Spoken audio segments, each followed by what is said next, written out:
তাক লৈ সন্তুষ্ট হয় জানো? নহয়। 1 নম্বৰ। 2 নম্বৰ, আমি দাবী কৰোঁ যে তদন্তটো ঠিককৈ কৰিবৰ কাৰণে CBI, ভাৰতৰ আটাইতকৈ ডাঙৰ ইনভেষ্টিগেশ্যন এজেঞ্চি CBI তদন্তৰ দায়িত্ব দিয়া হওক, আৰু অকল ইয়াত তদন্ত নহয়, য'ত ঘটনা ঘটিছে তাত গৈ তদন্ত কৰা আৰম্ভ কৰা হওক। হয়নে? হয়নে নহয়? তৃতীয়, আমাক যিটো ন্যায় লাগিব, ন্যায় লাগিব, ন্যায় লাগিব বুলি কৈ আছোঁ, আমাৰ কাৰণে ন্যায়টো কেৱল আৰু কেৱল দুটাই হ'ব পাৰে। এক, যদি জুবিন দাক সঁচাকৈ হত্যা কৰাটো হয়, তেতিয়াহ'লে হত্যাকাৰীবিলাকৰ ফাঁচি আমাক লাগিব। লাগিবনে নাই? লাগিবনে নাই? আৰু যদি এইটো হত্যাকাণ্ড নহয়, মৃত্যুৰ কাৰণে ঠেলি দিলে, মৃত্যুৰ কাৰণে যদি ঠেলি দিলে, তেতিয়াহ'লে আমাক লাগিব মৃত্যুৰ বাবে ঠেলি দিয়া মানুহবিলাকৰ যাৱজ্জীৱন কাৰাদণ্ড, যাতে কোনোদিন আৰু তেওঁলোকে বাহিৰৰ পৃথিৱী চাবলৈ নাপায়। হয়নে নহয়? হয়নে নহয়? প্ৰথম যিটো মৃত্যুদণ্ড, তাৰ কাৰণে ভাৰতৰ ন্যায় সংহিতাৰ 103 নম্বৰ ধাৰাত দোষীবিলাকক দোষী সাব্যস্ত কৰিব পাৰিব লাগিব। হয়নে?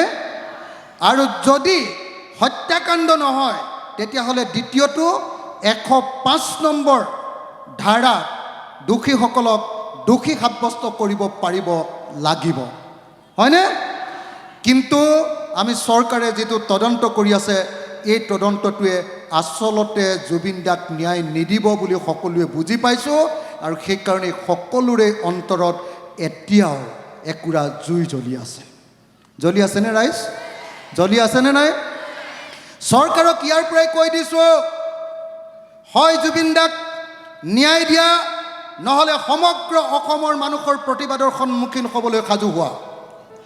হয়নে নহয়? হয়নে নহয়? চৰকাৰক আমি ইয়াৰ পৰাই কৈ দিছোঁ যে হয় জুবিন দাক প্ৰকৃত ন্যায় দিয়া, নহ'লে সকলো ৰাইজৰ প্ৰতিবাদৰ সন্মুখীন হ'বলৈ চৰকাৰ বাহাদুৰ তুমি সাজু হোৱা।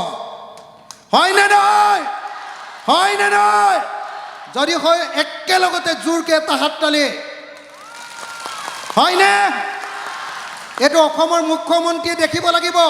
আৰু জোৰকৈ হাত তালি। আমাক ন্যায় লাগিবই, আমাক ন্যায় লাগিবই, আমাক ন্যায় লাগিবই। লাগিবনে? লাগিবনে? লাগিবনে? অকল আমি জুবিন দাৰ গীত শুনিবৰ কাৰণে অহা নাই, অকল জুবিন দাক ফুল দিবৰ কাৰণে অহা নাই, অকল জুবিন দাৰ কাৰণে কান্দিবৰ কাৰণে অহা নাই, একেলগতে আমি জুবিন দাৰ কাৰণে ন্যায় আজৰি আনিবলৈ আহিছোঁ। হয়নে নহয়? হয়নে নহয়? হয়নে নহয়? শিৱসাগৰৰ পৰাই এই ন্যায় আজৰি অনাৰ ন্যায় যাত্ৰা আজিৰ পৰা আৰম্ভ হৈছে। যদিহে চৰকাৰে ন্যায় নিদিয়ে, দৰকাৰ হ'লে গোটেই অসমৰ ৰাইজ ৰাজপথলৈ ওলাই আহিব লাগিব, আৰু চৰকাৰৰ পৰা আমি ন্যায় কাঢ়ি আনিব লাগিব। হয়নে নহয়? হয়নে নহয়? হয়নে নহয়?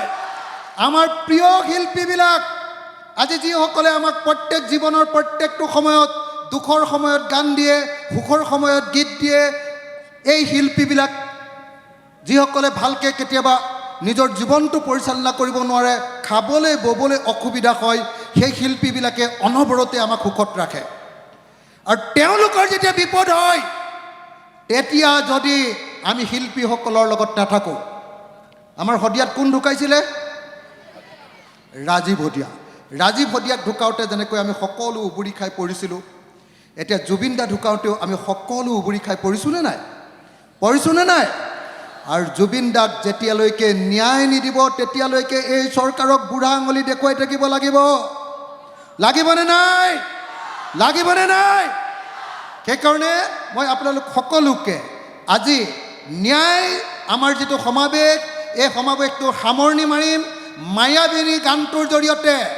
আন্ধাৰ খোৱাৰ লগে লগে, আন্ধাৰ পৰিবলৈ লোৱাৰ লগে লগে একেলগতে সকলোৱে মায়াবিনী গাম। আমাৰ সকলো শিল্পী বিশিষ্ট শিল্পীসকলে আমাক নেতৃত্ব দিব আৰু আমি সকলোৱে তলত গীত গাম। কোনেও ওলাই নাযাব, কোনেও আঁতৰি নাযাব, কোনেও কথা পাতি নাথাকিব। বহুত ধুনীয়া ধুনীয়া শিল্পীৰ ধুনীয়া ধুনীয়া গীত আমাৰ মাজলৈ আহি আছে। মই সকলোকে শান্তি শৃংখলা ৰক্ষা কৰি সুন্দৰ পৰিৱেশত জুবিন দাক স্মৰণ কৰিবৰ কাৰণে আহ্বান জনাইছোঁ।